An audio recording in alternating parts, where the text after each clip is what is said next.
Hello, everyone. Welcome to another edition of Where in the World. This week we are in Romania. Of course, if you've been tuning in, you'll already know that.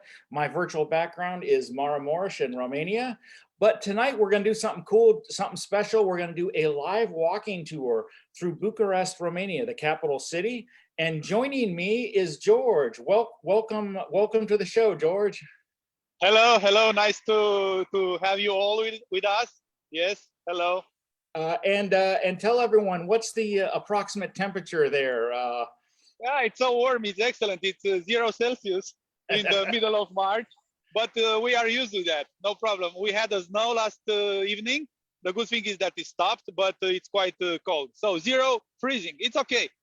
Yeah. Okay. All right. That's good. Well, I'm glad you're taking one for the Adventures of Sarah team, and you're out in the 0 degrees. And not myself, but we appreciate it.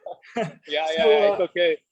To let everyone know, George is going to be leading our October tour. So we have quite a few spots available on the October Romania tour, the 5th through the 16th. Of October. George is going to be leading that, and he tonight is going to take us walking around live, of course, Bucharest, talking about history, communist history, and some of the things that happened to Romania after the communists fell. And I will be taking questions. I'm going to be kind of scanning Facebook. So if you've got any questions or comments you want to get in, just type them up on Facebook, and I will make sure I get those into George, and he can answer those. So I'm giving the floor to you, buddy. It's all yours. Okay. So like you mentioned, my name is George. So I'm a tour guide. I started this in 2014 after 10 years in a TV station in Bucharest. I didn't like it anymore there, so it was a little bit quite boring. So I said it's time for me to do something else. So from 2014, I'm guiding, and I think it was the best move I made in my life, so it's okay. And now I'm going to tell you a few things about where we are, what's all about Romania, like an introduction, some general info about our country. So obviously we are in Europe, and we are in the eastern part of Europe, and Romania is our country.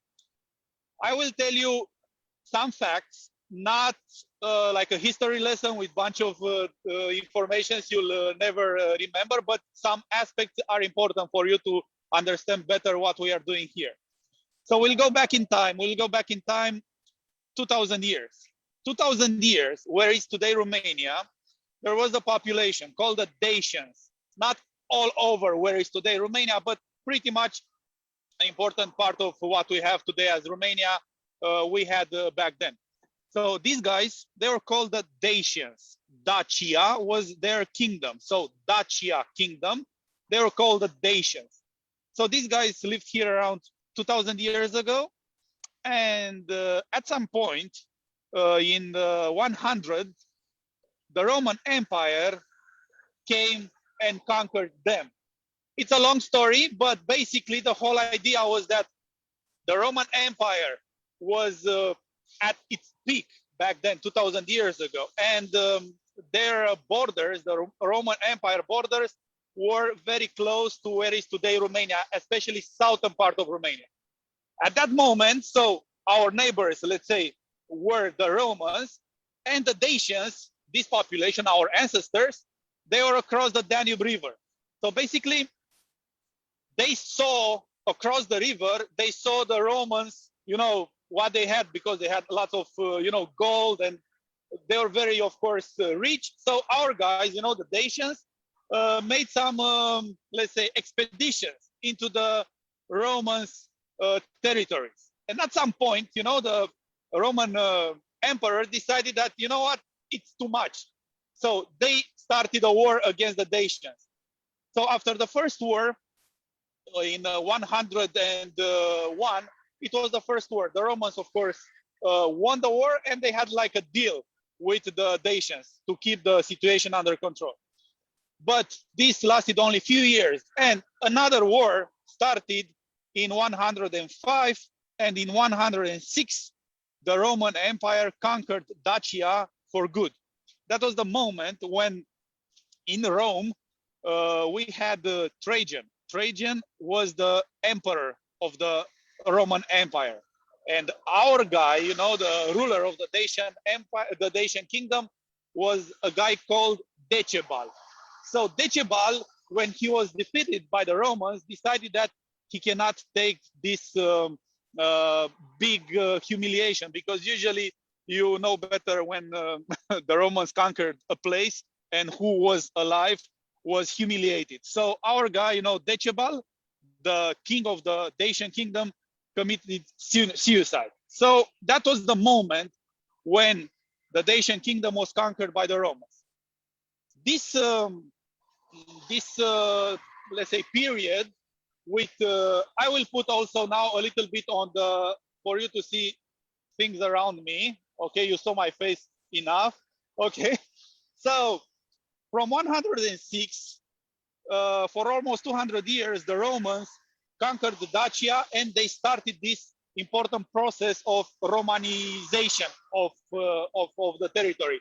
So they imposed the Latin language, and this is why Romania at the moment, in the last 2000 years, but Romania today is the only country in this part of Europe with a Latin language.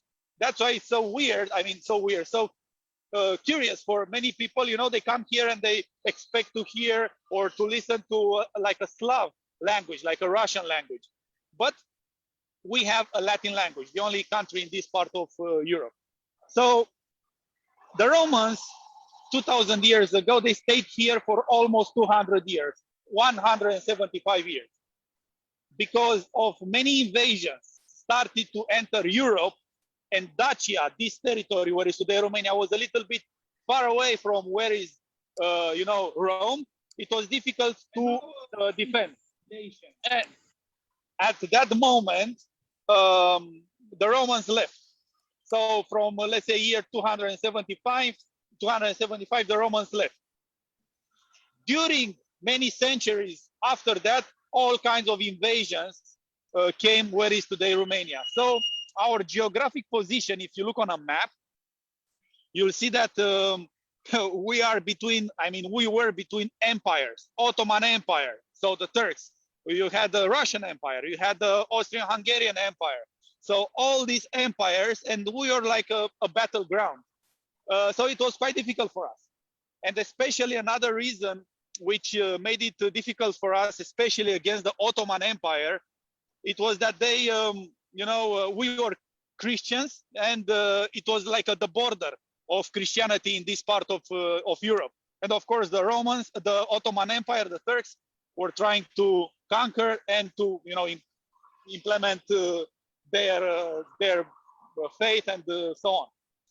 So this happened many centuries, and we get closer to today, and we will live on the 1800s. So 1800s, we are in the 1800s. At that moment, Romania was not like it is today.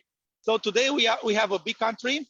It's the seventh in Europe as the size, and we have three big provinces. We have, of course, everyone knows about Transylvania, and we have Moldova, our part of Moldova. I'll tell you about that later, and Wallachia, which is the southern part. So these three provinces were not together. They were independent for many, many, many centuries. Only in the last 103 years, from 1918, we have all these three provinces together: Transylvania, Moldova, and Wallachia together. So these provinces form today Romania. And we are jumping to 1800s, and we are getting closer to why we are in this part of Bucharest, which is called the Revolution Square. So from the 1800s, the Romanian politicians, decided that it's better for us to have a monarchy. At that moment, there are so many, discussions between the Romanian politicians. They didn't have a common decision on who to run the country. So they said, okay, it's better for us to invite a foreign, prince, a foreign king to come here to Romania and be our king. So this is how in 1866, a German prince, Carol of Hohenzollern family, came to Romania at the invitation of the Romanian politicians. And he became our first king, Carol I. He was German, and we have here his statue. It's a little bit dark, but this guy is our first king, Carol I. He was invited in Romania in 1866, and he became the first king of Romania. He ruled for 48 years. He is the ruler who ruled the most during his time. And across of this statue is the royal palace. So this is the royal palace of Romania. It was the center of power during monarchy times. So Romania had monarchy from 1866 till 1947. So basically around almost 80 years, we are a monarchy. This period, in my opinion, this period from 1866 till 1947 was the best part of Romania. Because Romania back then in the 1800s was a very, very rural country. No infrastructure, no nothing. It was zero. Carol I, especially him, when he came with the support of course, of the political parties, how Romania was organized back then, started to implement lots of projects, especially infrastructure projects, and many, many, many reforms. After him, I mean, during his time in 1877, we won the independence war against the Ottoman Empire. So at that moment, from 1877, we have our independence. So it was a huge, huge moment for us. From 1881, Carol I became the king of Romania. So after 15 years, after he came to Romania, he was like a voivode, became king. So after him, we had another 3 kings. He couldn't have, I mean, he, with his wife, they had a daughter. She died when she was only 4, and they couldn't have any other kids. So at that moment, Carol invited Ferdinand, his nephew, to come to Romania. So when Carol I died, Ferdinand took the throne. So Ferdinand was our second king. His wife was Queen Mary of Romania. If you Google search Queen Mary of Romania, you'll find about her a fabulous, fabulous life. She was the niece of Queen Victoria. And for us, I mean, we can say she was the king. I mean, she was a very, very strong woman, incredible, very wise, and she made possible for Romania to be what it is today. During King Ferdinand and Queen Mary, Romania became Great Kingdom of Romania. 1918. In 1918, 1st of December, the Romanians from Transylvania, which at that moment was part of Austrian-Hungarian Empire, decided that they want to be united with Moldova and Wallachia. At that moment in 1918, Moldova and Wallachia were together, forming like a smaller kingdom. In 1918, Transylvania said, we want to be part of Moldova and Wallachia and to form Great Kingdom of Romania. And this happened after the First World War. After the First World War, we got back Transylvania. Okay, for us, is the biggest historical event in our country history. It's the most important thing. For the Hungarians, of course, is the most disastrous thing ever happened to them because they lost Transylvania. We joined the First World War in order, at the end, if our side wins the war, to take back Transylvania. So it was very interesting because Ferdinand, he was a German, and he decided, you know, to fight for Romania against the Germans, you know, also the Hungarians. And our goal was to get back Transylvania. So for him was a very tough decision to go against his own country, but he did that.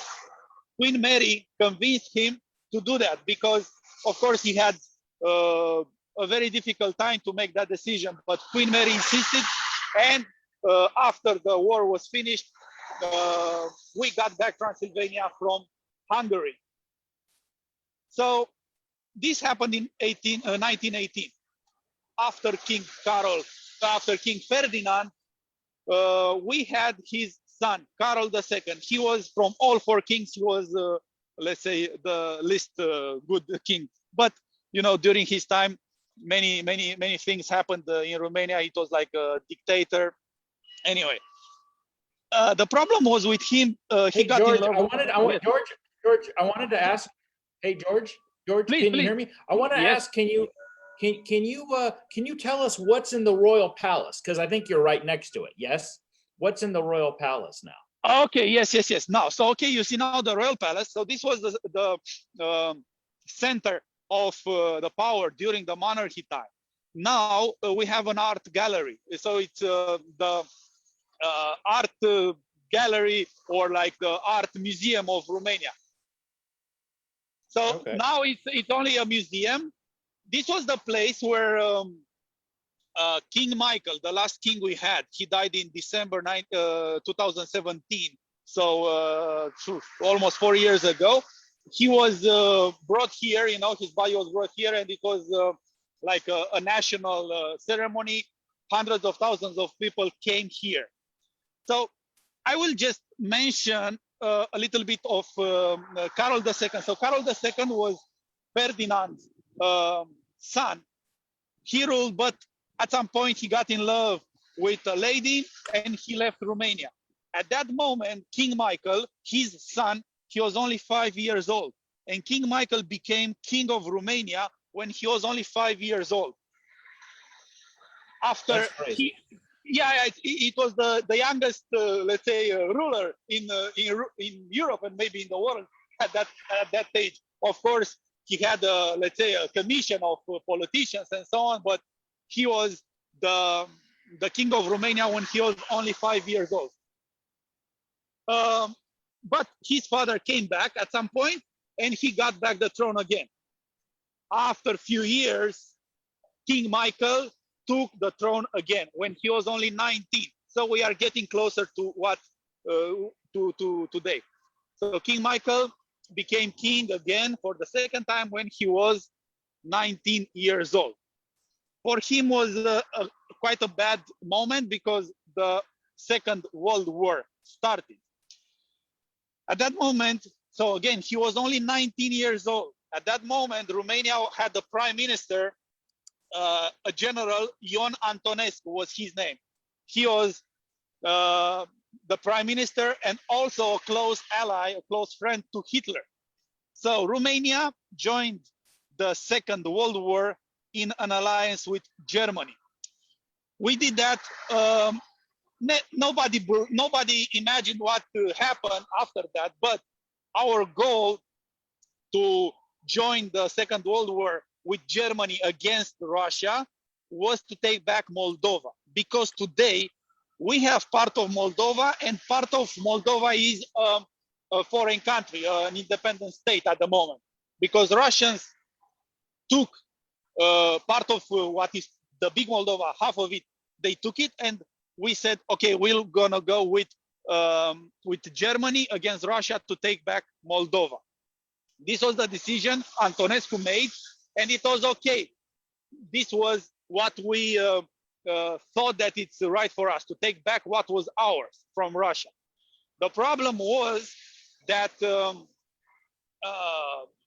Antonescu, you know, took Romanian soldiers against Russians. They invaded Moldova. They, let's say, took it back, but we didn't stop there. So this was the biggest mistake Antonescu, you know, the general and the head of the army made.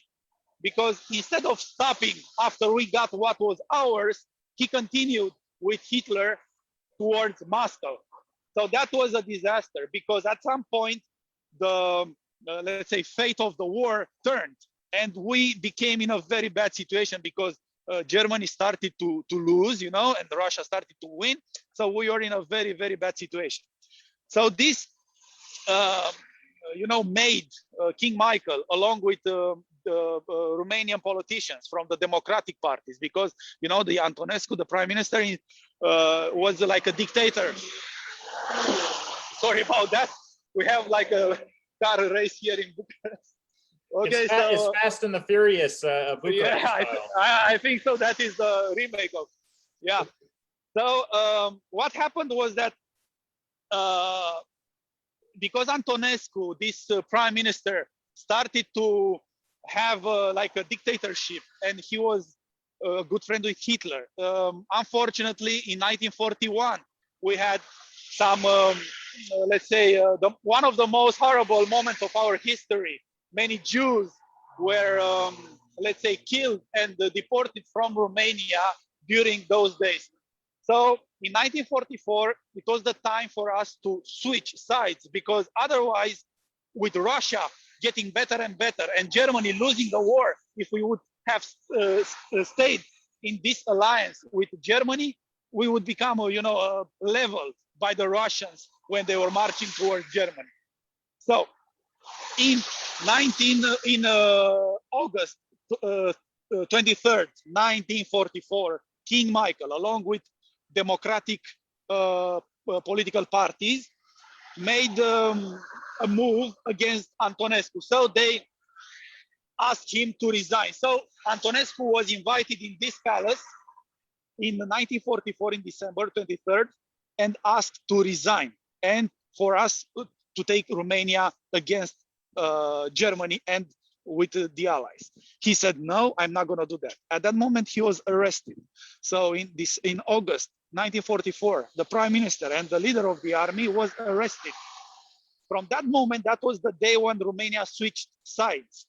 This was a shock for Hitler and, of course, the German army, because they lost Romania. Romania was very important for Germany, especially for our oil, because we had, and we still have, but we had oil. And this was a very important source for the German army. So from that moment, Romania started to go against Germany. And in a way, that, of course, that was the right decision to do, but it was not without costs, because when Russians came through Romania, they stayed. For us, it was quite a bad moment, because, usually we have a joke here saying that when Russians come here, they usually stay a lot. And this is what happened. King Michael was, again, very young at that moment. And with Antonescu being arrested and Romania going with the Allies against Germany, this was an important decision, because shortened the war with few months. Some historians are saying that 6 months were saved of this war. From that moment, and now maybe it was a little bit long, but for you to get a better idea why we are here. So we have here on the left side, we have the royal palace where we had our kings. They were ruling Romania from this side. And if we move a little bit like this, we have this big building here. This became, from 1945, 46, 47, this became the communist headquarters. So it's very interesting that it's like they are parallel buildings. Mm-hmm. So one was here on the left side. This was the royal palace where monarchy and kings stayed. And we have here on the other side, the Communist Party headquarters. Unfortunately for us, from 1945 in March, became the worst part of our history. The worst part of our history lasted almost 45 years, and it was called the communist times. And it was the moment when hundreds of thousands of Romanians, in a way or other, were killed or tortured or sent to labor camps. Many millions suffered in a way or another. In 1945, the Soviets, the troops, were here in Romania, and King Michael couldn't, continue to provide a democratic country, because the communists at that moment, they wanted to impose their own government. So they forced King Michael to accept a prime minister, a puppet, a Romanian puppet.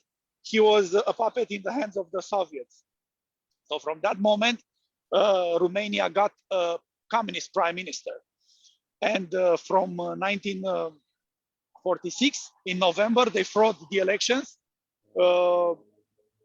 They won with, let's say, officially 80%. Nobody voted for them because before that, 1 year ago, the Communist Party in Romania had less than 1,000 members. And in 46, what to know, you know, they won the elections. So from that moment, from 1947, the communists took control. And of course, became the moment to remove the king from this palace. But, you know, King Michael, although he was very young, he didn't want to go. He was hoping to get some support from Great Britain, America. But unfortunately for us, the war was over. The war was, you know, cost a lot. Although the allies were with him and with us, you know, the British and the Americans, they didn't intervene. So until very last moment, King Michael hoped that, you know, this our allies, you know, Americans and British will come and will, let's say, save us from the Russians. But this unfortunately is nobody's fault. This is history, you know. This happened. King Michael didn't want to leave. He was cousin with Queen Elizabeth of Great Britain, and he was invited to Queen Elizabeth's wedding. And that was a moment when the communists, they thought, okay, maybe he will not come back. But King Michael, you know, went to the wedding and he came back. Nobody believed that he would come back, but he came back. And this was the final moment for the communists. And in 30th of December, 1947, the prime minister, the communist prime minister, came to this palace and forced, with a gun, forced King Michael to abdicate. They blackmailed King Michael, saying that if you don't leave, we're gonna kill 1,000 students we already arrested in Bucharest. So King Michael was in a very tough situation because, you know, to abdicate, some people will think that you are coward, but in the same time, if you continue to stay, many people will be killed. So from December 1947, King Michael was forced to leave. He went into exile. So I told you I'm 41, and I remember the history books, they were during communism, they were lying, saying that he left with a train full of gold.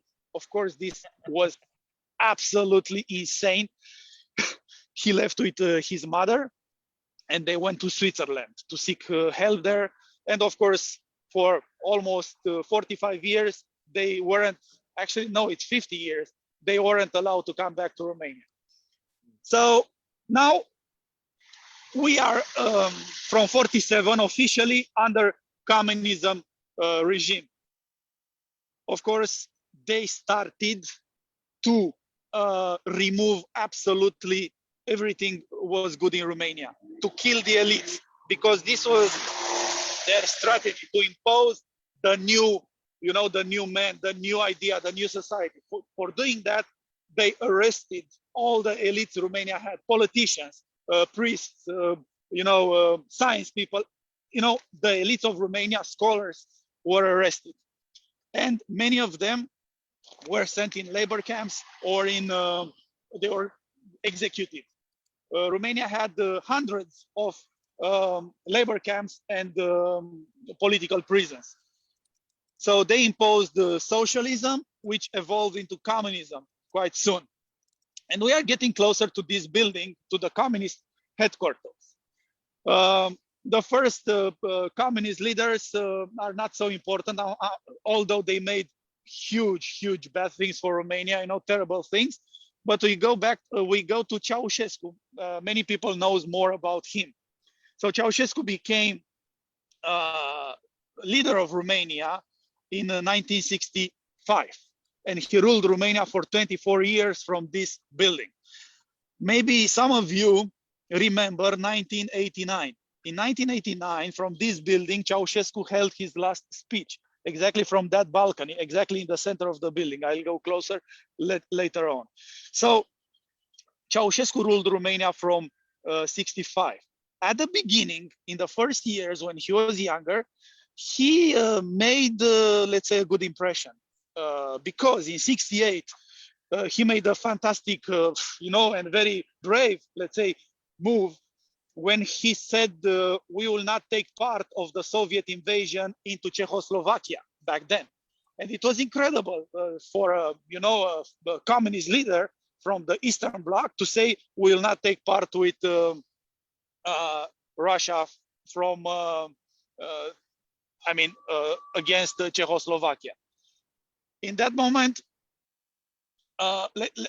just a little bit because I need to fix something. Perfect. Yeah. Okay. I change a little bit the the perspective.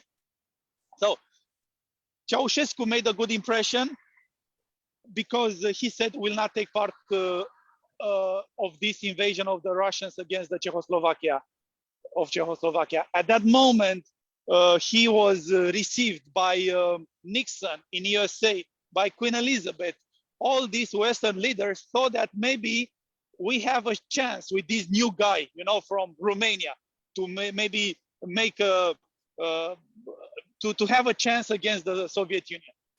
But unfortunately for us, Ceaușescu got a little bit insane during his years in office. And he made a visit in the 70s in China and North Korea. From that moment, he, let's say, saw the society from China and North Korea. He liked it a lot. And we had a tragic event in 1977 in Romania. We had a big earthquake, which gave Ceaușescu let's say, the reason to make lots of changes. So Ceaușescu was impressed with China and North Korea. He came back and he said, okay, I want to implement the Pionian style into Romania. From that moment, so now we have this, this is, older parts of Bucharest, which are far more nicer. And unfortunately for us, we have lots of places in Bucharest with gray, apartment buildings, neighborhoods, Soviet style. But this lasted for 25 years with Ceaușescu. And during, especially when he got older, he became paranoid. And of course, late 80s, the communism was almost over. Ceaușescu, the situation in Romania was absolutely terrible. So I'm 41 and I remember everything, how it was. So I am born in 79 till 89. So I was 10 when we had this anti-communist revolution. So I will just give you some examples of how the situation was in Romania. Only few hours per day electricity, many days without hot water, warm water. Everything was rationed, especially the late 80s were a disaster. Because, Ceaușescu in his megalomany wanted, and his ego was huge, wanted to pay all Romania debts in few years. And when you do that, of course, the price for doing that is enormous. Everything Romania produced went to export. For Ceaușescu, to have money to pay the international debts Romania had.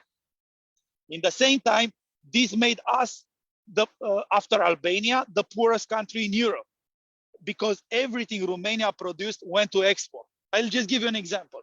We have very good farming in Romania, meat and everything. From a simple chicken, yes, from a simple chicken, I remember we only, if we are lucky, received only the neck, only the small wings, and for instance, from pork, from the pig, from the animal, we received only the nose, the tail, and the lower legs. And this was if we are lucky, because many times I remember my parents sent me, to the, let's say, market, and we were waiting there for hours, hoping that a car with something will come. And people in Romania usually started long lines, queue, just in case. I mean, they didn't know that something will be delivered that day, but they stayed there for hours from, 7 in the morning till 4 in the afternoon. And most of the times, no truck came with no food. So this was, you have to imagine, this was like a black and white movie. No colors, no nothing. It was very depressing. I mean, cannot be compared with how it is today. The situation today in Romania is far, far better than it was, during communist times. Okay, the situation in Romania now should be maybe 2 times better than it is today, but this is what it is. And anyway, it's far better than it was 30 years or 40, 50 years ago. I remember I was doing my homeworks with gloves in my hands. I mean, now it's 0 degrees outside. During communism, this was maybe, let's say, 7, 8 degrees in the apartments. I was sleeping with a hat on my head, for instance. So because I was doing when I was a kid, I was in the 1st and 2nd grade, we had that special class at school where they teach you to write in a beautiful manner. I don't know in English the name. So it was important, to feel the pencil. But if you are wearing gloves, you cannot do that. So my writing was not very, beautiful. And the teacher gave me bad marks. And I was so frustrated because, come on, I'm doing the homework with my gloves in my hand. How can I write beautiful? I cannot do that. So also wait a little bit. Another thing was that my personal problem with the communists when I was a kid was the fact that we had only 2 hours TV program per day from 8 p.m. to 10 p.m. And a part of the weather and 2 minutes of cartoons, everything was about communism. Everything. How great communism is, how great Ceaușescu is, everything was about that. And my biggest frustration was the fact that we received only 2 minutes of cartoons. And I'll just give you a funny example. Maybe the aristocrat cats. So this was my favorite when I was a kid. So the show, I mean, the movie, the cartoon movie is maybe 50 minutes, 1 hour. But because they split the whole movie in so many episodes, 2 minutes, 2 minutes, 2 minutes, and they gave us the aristocrat cats was only Saturday and Sunday. They gave us this for 1 year. At the end, I forgot how it started. Because 2 minutes, 2 minutes, 2 minutes on a year, I forgot how it started, and it was insane. So this was my problem. And I remember, so I was 7, 8 years old. I started to write, let's say, silly poems against, Ceaușescu and especially his wife. And I was so happy that, wow, what a good poem I wrote. And I showed this to my father, and he said, you never do this again. You go to school tomorrow and you don't tell this to anybody because you didn't know who your neighbors are. Because during communism, the communists, they had this securitate. This was the secret service, the secret political service. So they were after you. They made huge bad, they tortured people, they arrested people, and you didn't know exactly who you are talking with. So that's why everyone was afraid to make a silly joke, to make fun of the president and so on. So the frustration in the society accumulated. And in, let's say, the late 80s, communism came to an end. Ceaușescu didn't understand this. And Gorbachev came to Romania, I think in 87. And I think in the backstage, he told Ceaușescu, it's over. Step back and you'll have nothing to worry about. But Ceaușescu at that moment was a little bit, let's say, paranoid, megalomaniac, with mental problems. And he didn't understand that. And he continued. All the communist countries, the regimes from these communist countries collapsed, and we were the last country to still have communism. I remember I was listening to Free Europe radio station and Voice of America. They were broadcasting in Romania in the Romanian language. And we learned about what happened in Bulgaria, in Poland, in Czechoslovakia, everywhere. And we were the last country to still have communism. I'll move a little bit the camera to switch my hand because it's a little bit cold.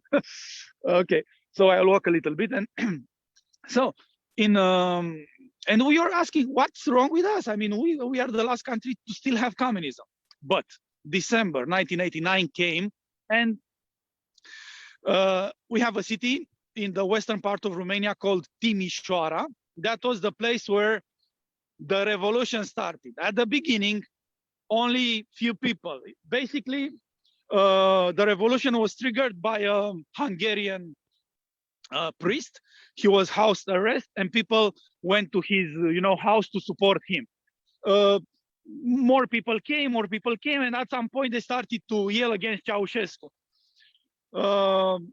Next day, hundreds, and after that, thousands of people came. Ceaușescu understood that he has a problem, and he sent the army to Timișoara. And from 17th of December 1989, Timișoara became, let's say, a massacre place in Romania. Many people were killed in Timișoara because they were against Ceaușescu, but basically because they wanted freedom, they wanted democracy, they wanted, a normal life. We couldn't bear the life we had. It was a miserable life. So Timișoara was like a giant at that moment in December, like a giant, let's say, how to say, everyone wanted to get rid of communism. They couldn't bear anymore. Ceaușescu sent the army, killed many people.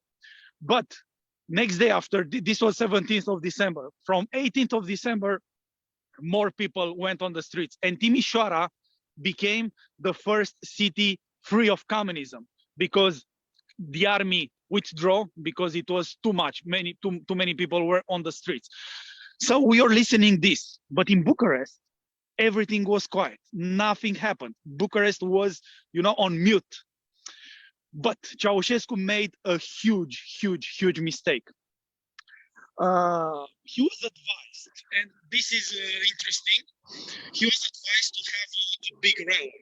To have a big rally to say that situation is under control, communism is great, the imperialists are bad, and so on. So his fatal mistake was to gather here in this square I was walking around, to call here, let's say 100,000 people, workers. Everyone hated him, but they were forced to attend this rally. And he held the rally from this building. So December 21st. On December 21st, from this building, which was the Communist Party headquarters, from this building, Ceaușescu held his last speech. Basically, he started to say, communism is great.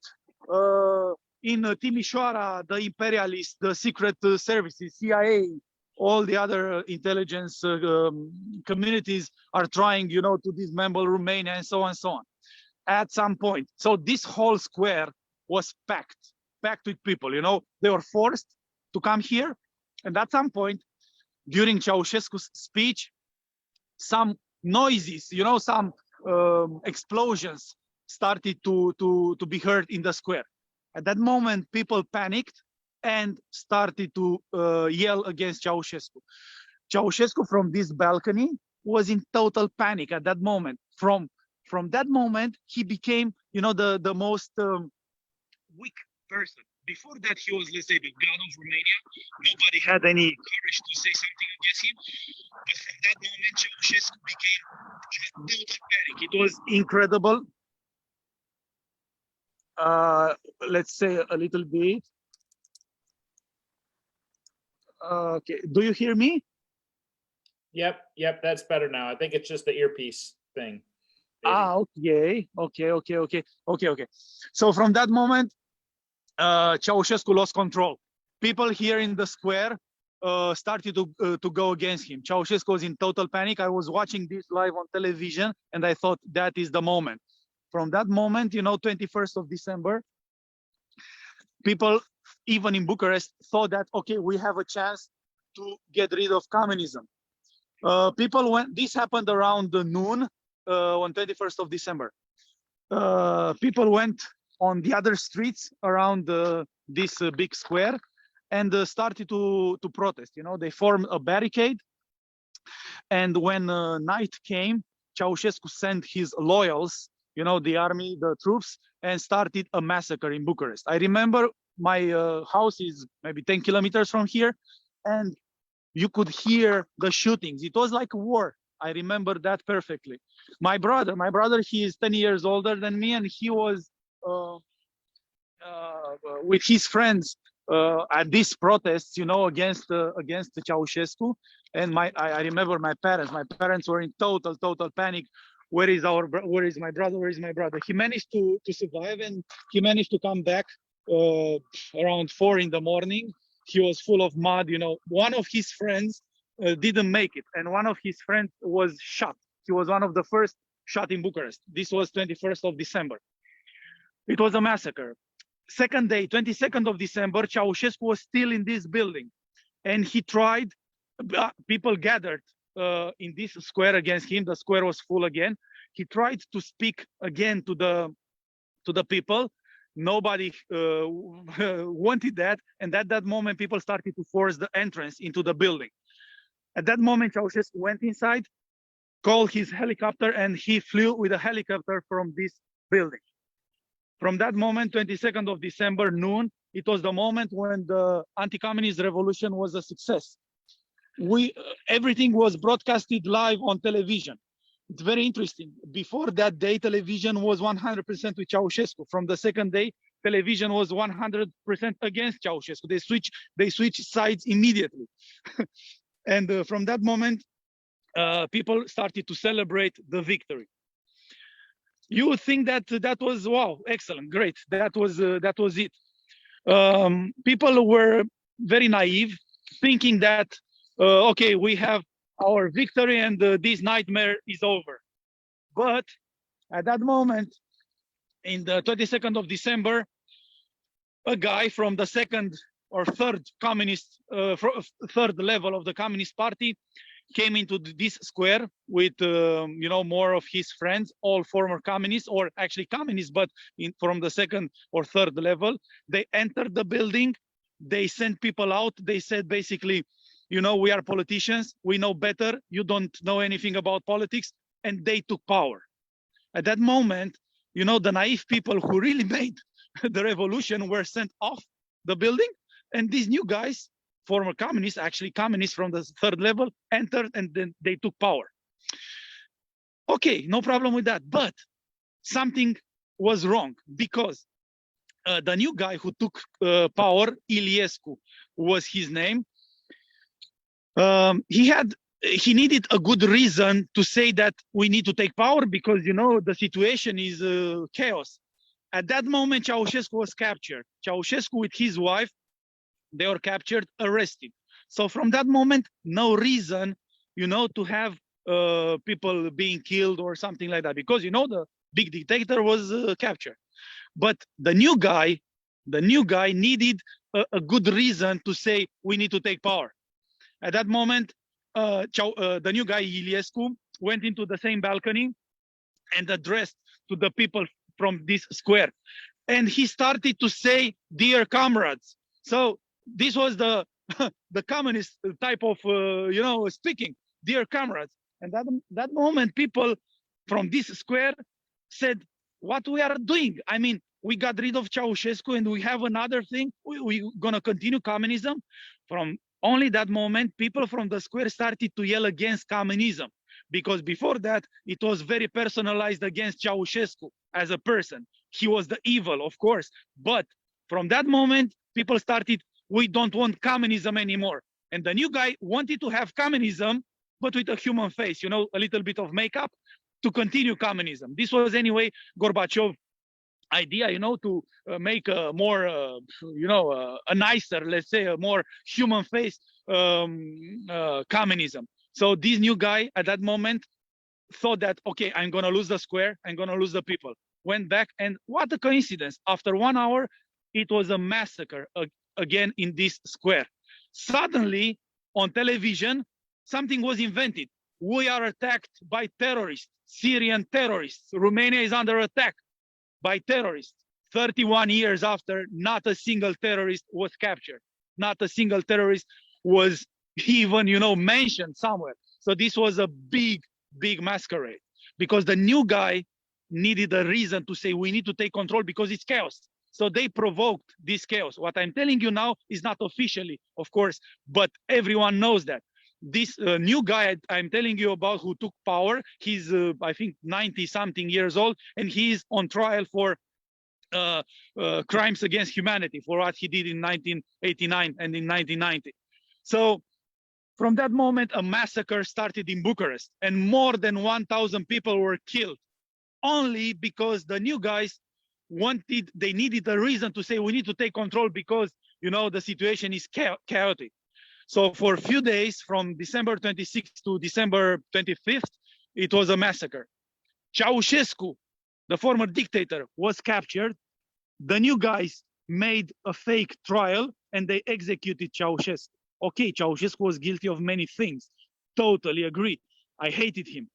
But, you know, he was killed very soon, I mean, in only a few days, without a proper trial, because he knew too much about the new guys. That was the problem. Not because he was guilty. He was guilty of all the things we endured, but he was killed because he knew too much about the new guys. So they executed Ceaușescu on the Christmas day, which was incredible, which was terrible because we are a Christian country, yes? And to kill someone, you know, the head of state, no matter how bad it is, on the Christmas day, this is incredible, you know, bad signal. Of course, people celebrated that because, you know, we are so much, we had this frustration accumulated during so many years. But, so they killed him. And from 25th of December, everything calmed down. The new guy with his friends, of course, from the Communist Party, you know, former KGB controlled generals.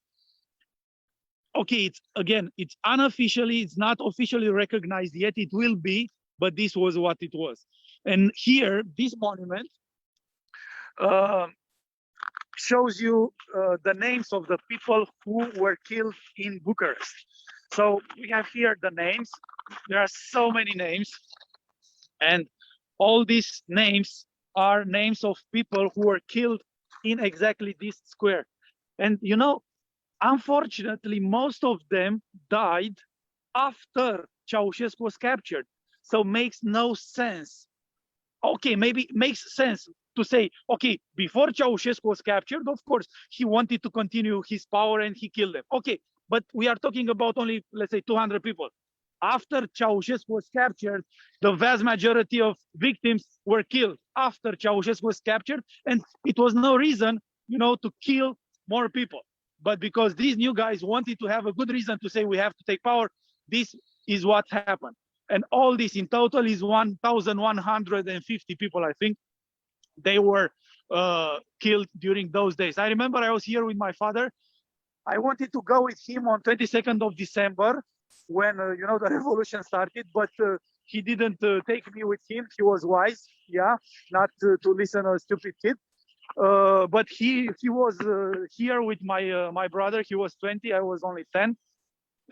And for a few days, Bucharest was like a massacre. I remember he took me here 26th of December, and you could still see blood on these streets. And I have bullets, you know, at my home, you know, I collected back then. So this is what happened here in Bucharest in December 1989. Okay, we celebrated, we were free again after, I don't know, 50 years. We were free again. And we thought that, okay, this is a new start. We're gonna be great.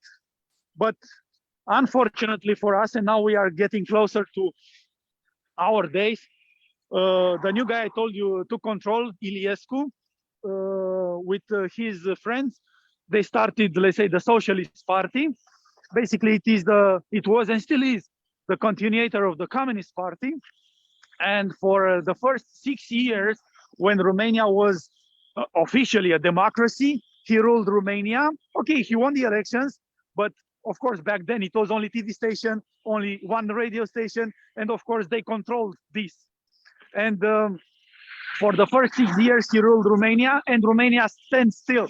No reforms, no, you know, the country was still very much closed for foreign investors and so on. So we were extremely poor for the first 6 years. In the first year, in 1990, people understood, you know, the first part of his period was okay. He's a new guy. Maybe we'll have a better life with him. But people understood, especially in Bucharest, people understood immediately what happened and started to go against him and against his communist friends. And in 1990 in Bucharest, we had a protest for 3 months against the new power, which was on paper officially was a democratic power, but in reality were former communists. They wanted to continue this. So they did what usually communists do.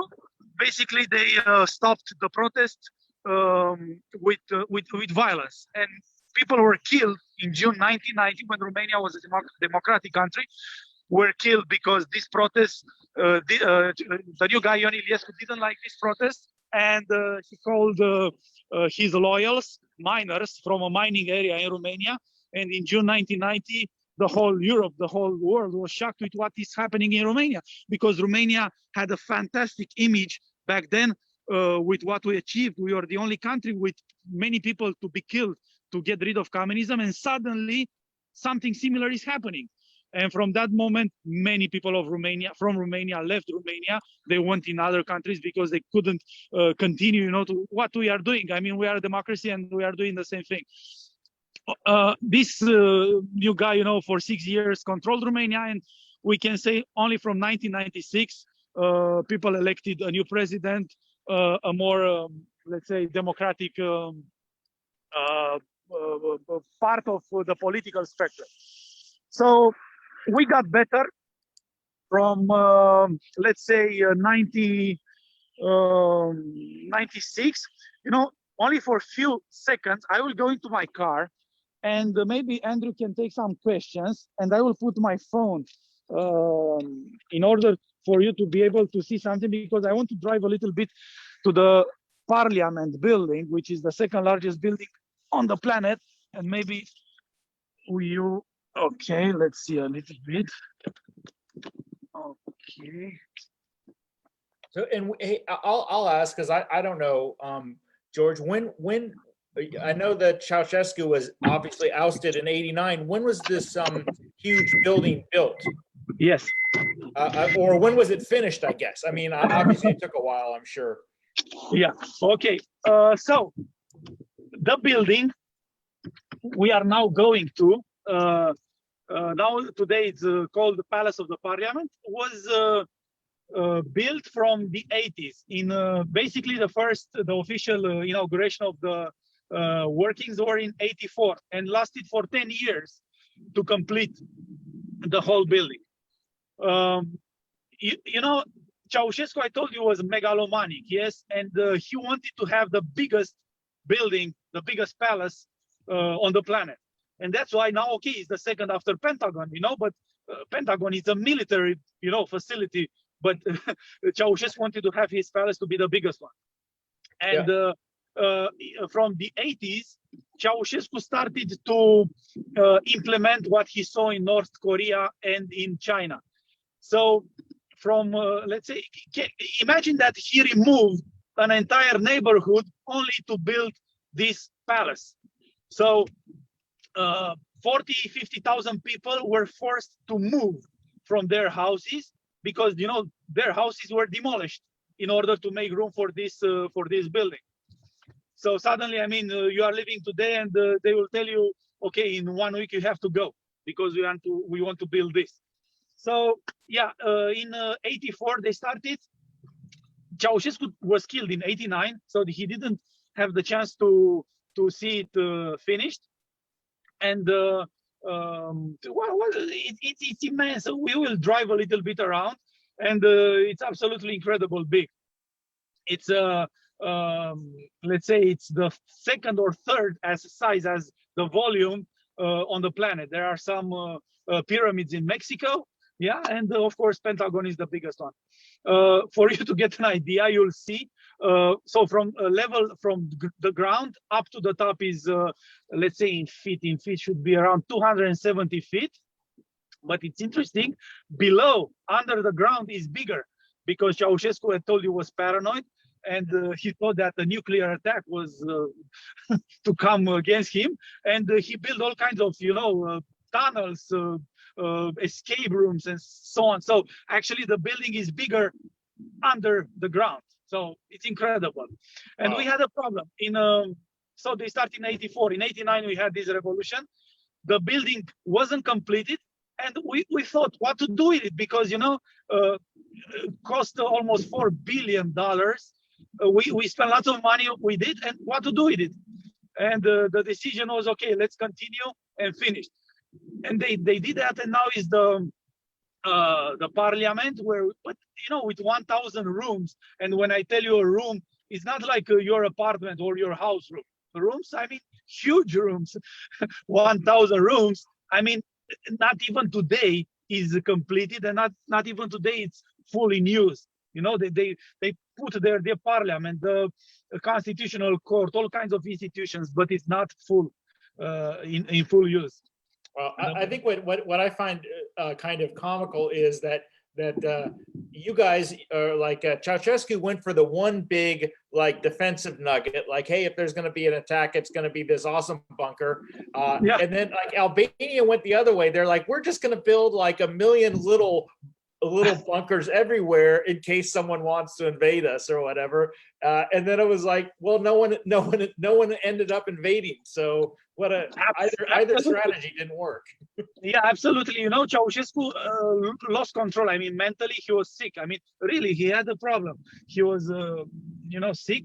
And for instance, when he started to build it, he asked, the engineers and the people, where is the safest place in Bucharest? Because I told you, Bucharest is in an area which is, quite exposed to earthquakes. Yes, yep. And the specialist told him in this part of Bucharest is the safest. That the ground is the best. And but the problem was that on this part of Bucharest, we are going there in 2-3 minutes, was a hill, and he said, okay, remove that hill, basically. So he leveled the whole, he demolished all the neighborhood, and he leveled that hill in order for the building to be built. So basically they build a building, and in front of the building, in front of the palace, he built, let's say, he called this Socialism Victory Boulevard. So this boulevard, Ceaușescu wanted to be the longest and the widest boulevard on the planet. And for sure, he wanted to be wider than Champs-Élysées in Paris. This, with dictators, they don't care about how beautiful it is. They just want to be big. That was it. So I will take the camera now and film. Okay, nice. So this is one side of it, and we will drive around.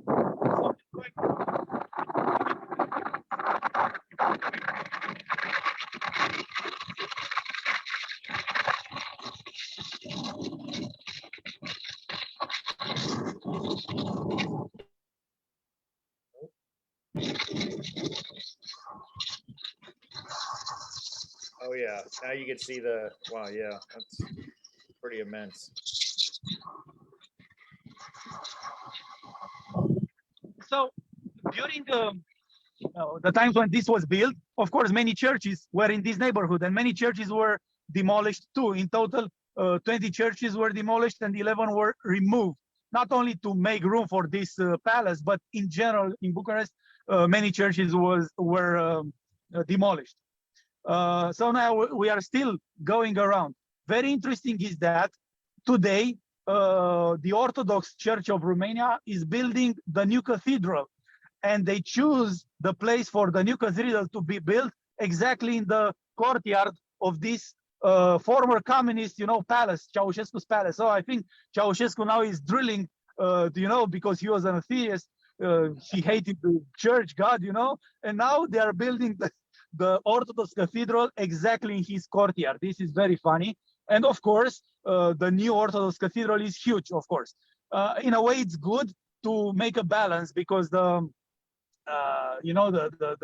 this building is huge. I don't know if you will be able to see part of the cathedral is being built. Is the cathedral finished, or is it still being built? Maybe 2 years. They started, I think, around 5 years ago. It's still under construction. It is huge. and it's in a part it's taller than this parliament building today. But anyway, Ceaușescu, I think he's, I don't know where exactly he is now, but he has nightmares seeing that the big church is built in his on his grounds. Yeah, so we will drive now in 5 minutes. We'll be in front of the building, in front of the Palace of the Parliament.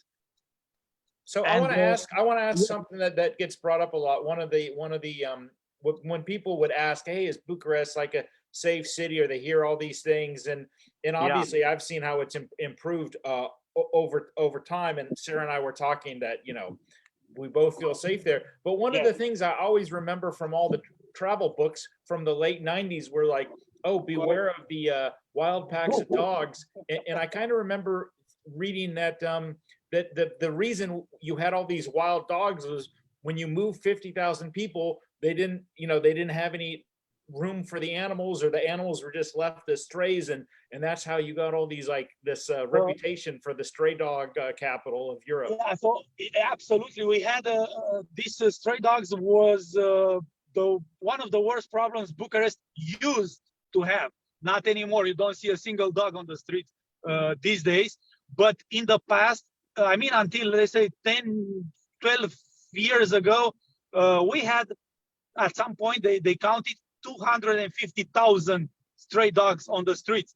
And for instance, a Japanese tourist was, killed. He died because he had an encounter with a stray dog. But this problem is not anymore. And generally speaking, Romania and Bucharest are one of the safest countries, and Bucharest safest capitals in Europe. I don't say that because I'm a Romanian, but this is absolutely, a valid information. It's safe. And Bucharest, I mean, nobody has, of course, every capital has its bad neighborhoods and stuff like that, but you don't feel, you don't have that, always to look around you. Oh my God, maybe a terrorist attack will happen. Maybe that truck will detonate. Maybe, we don't have that. Fortunately for us, we never had a terrorist attack. We never had, explosions or, this mafia killers or something like that.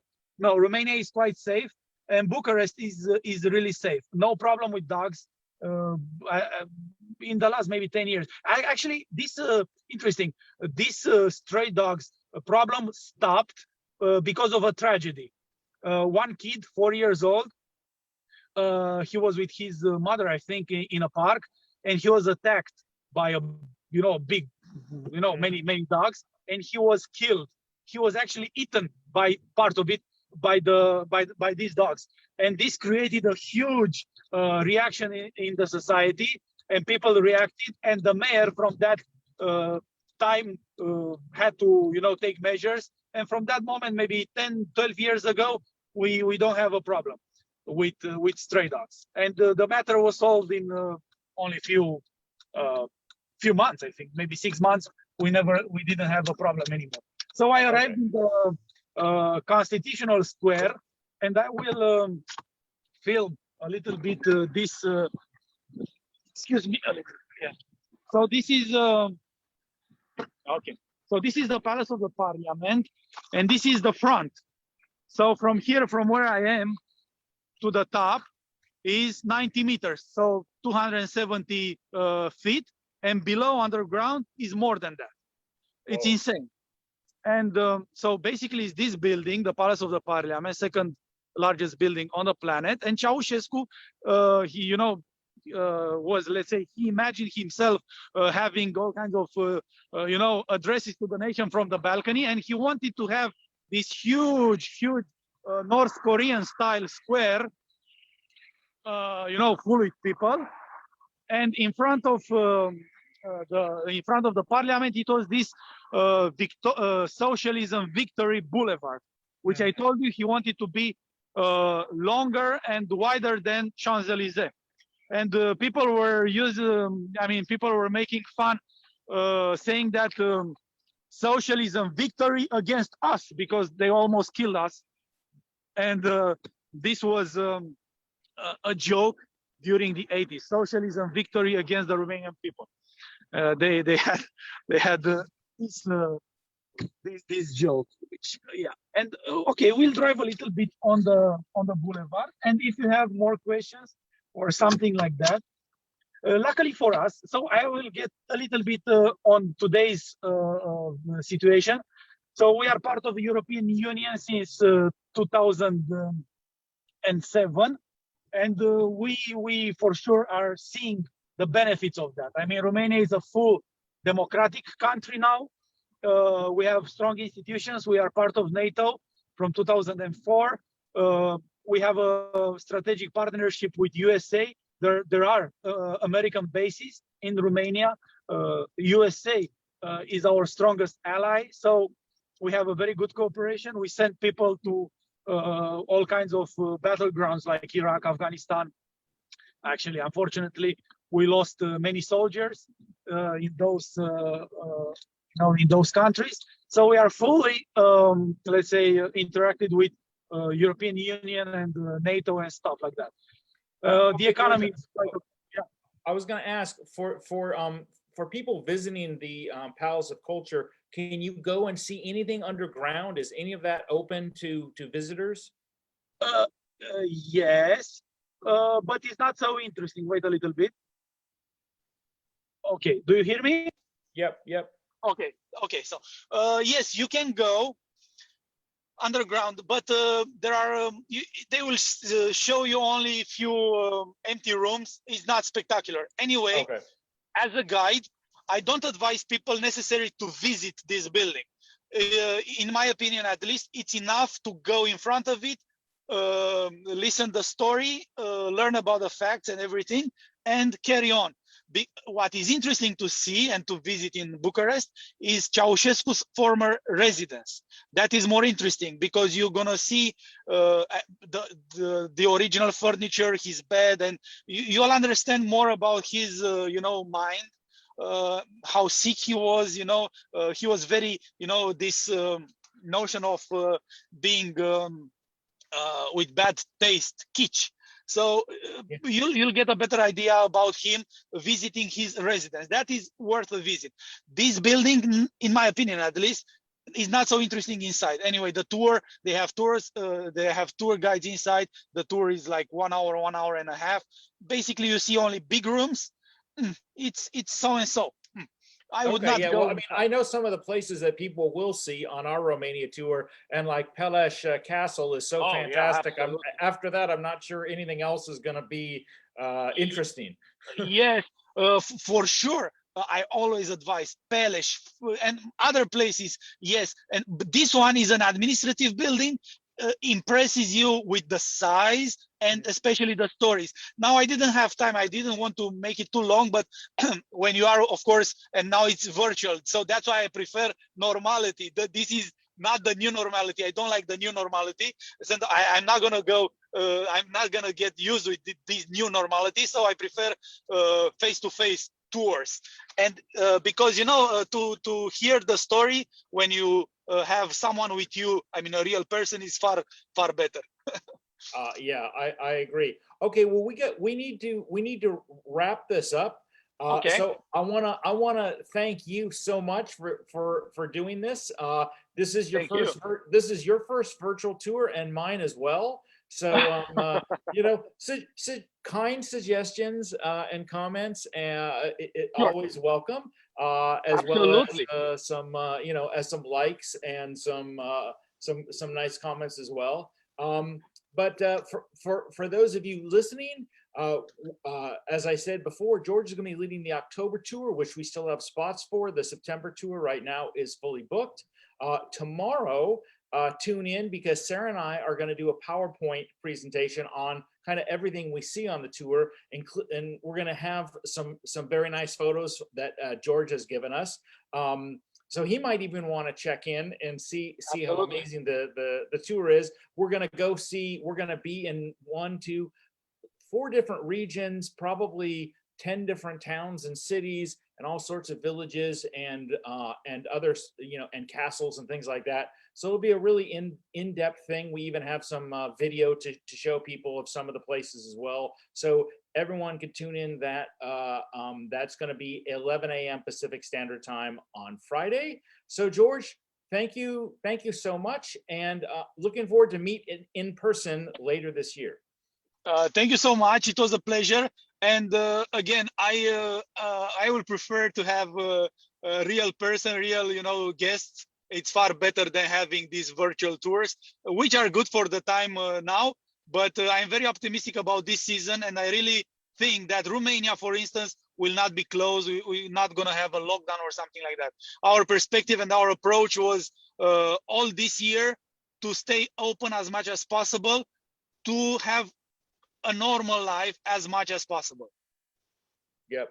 Well, I share your sentiments, and I will probably discuss more of that tomorrow when I run through the tour about how things are shaping up there.